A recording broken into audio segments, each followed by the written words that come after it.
Pemirsa, seluruh kelurahan di DKI Jakarta menjadi zona merah.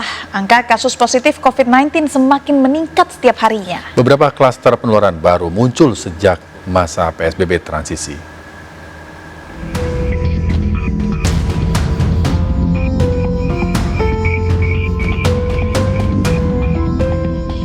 Kasus terkonfirmasi positif COVID-19 di DKI Jakarta kembali melonjak. Bahkan seluruh kelurahan di DKI Jakarta menjadi zona merah. Total 267 kelurahan di DKI Jakarta menjadi zona merah. Berdasarkan data Pemprov DKI Jakarta, Pademangan Barat menjadi wilayah dengan kasus konfirmasi positif terbanyak.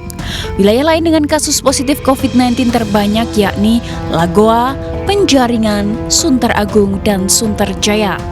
Kepulauan Seribu yang pernah menjadi wilayah tanpa kasus positif kini telah mengkonfirmasi warganya yang positif corona. Gubernur DKI Jakarta Anies Baswedan menyatakan kenaikan kasus tersebut lantaran masifnya tes yang dilakukan untuk menemukan warga yang positif. Jadi tujuan dari agresif testing ini itu untuk mencegah terjadinya penularan yang lebih besar lagi. Bila kita tidak melakukan itu, bila kita mengurangi angka tesnya, mungkin angka positif Jakarta akan kelihatan rendah. Di atas kertas kita akan kelihatan oh seperti aman. Padahal senyatanya wabah itu masih ada. Peningkatan jumlah kasus positif COVID-19 di DKI Jakarta terjadi sejak diberlakukannya masa PSBB transisi pada 4 Juni lalu. Selain penularan di area pemukiman penduduk, sejumlah klaster penularan baru terjadi secara masif.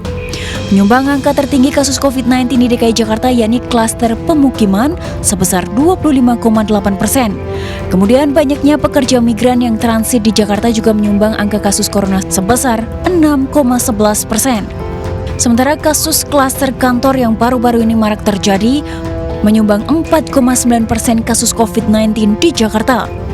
Klaster lainnya seperti klaster pasar, klaster fasilitas kesehatan, dan klaster kegiatan keagamaan juga menyumbang angka tinggi kasus COVID-19 di Jakarta. Khawatir lah mas, nggak mungkin nggak khawatir. Sementara sekarang di berita-berita tuh pasti jumlah korban COVID tuh meningkat terus kan. Ya pasti khawatir lah, pasti sangat khawatir sekali. Nah, kenapa lu khawatir? Ya selama pandemi ini maksudnya kita belum bisa hidup normal kan, semua serba dibatasi, jadi ya kita ikutin anjuran pemerintah aja lah untuk kalau bisa berdiam diri di rumah dan nggak kemana-mana, karena yang kemana-mananya itu yang dikhawatirkan akan akan membuat zona semakin merah gitu. Sebenarnya khawatir itu ada. Tapi kita jangan jadi paranoid, jangan ketakutan. Justru di situ kita dilatih untuk bagaimana cara hidup bersih, perlindungan terhadap diri yang utama. Ya, dan seluruh anjuran pemerintah ikuti aja. Selain semakin berkurangnya kesadaran warga akan protokol kesehatan, banyaknya kasus positif COVID-19 tanpa gejala juga turut menjadi ancaman. Dinas Kesehatan DKI Jakarta pun lebih mengutamakan kelompok rentan dan yang memiliki penyakit penyerta atau komorbid dalam penanganan. Hal ini dilakukan guna meminimalisir angka kematian.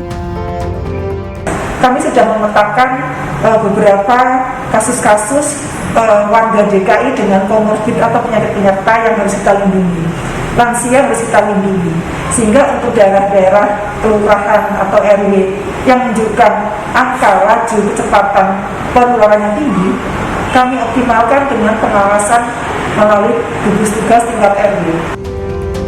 Diprediksi pandemi COVID-19 masih akan berlangsung cukup lama. Kini, kita tak bisa hanya berdiam diri. Pemerintah melakukan tugasnya dengan meningkatkan kemampuan 3T, tracing, testing, dan juga treatment. Sementara kita masyarakat patuhi protokol kesehatan. Tim Liputan News melaporkan.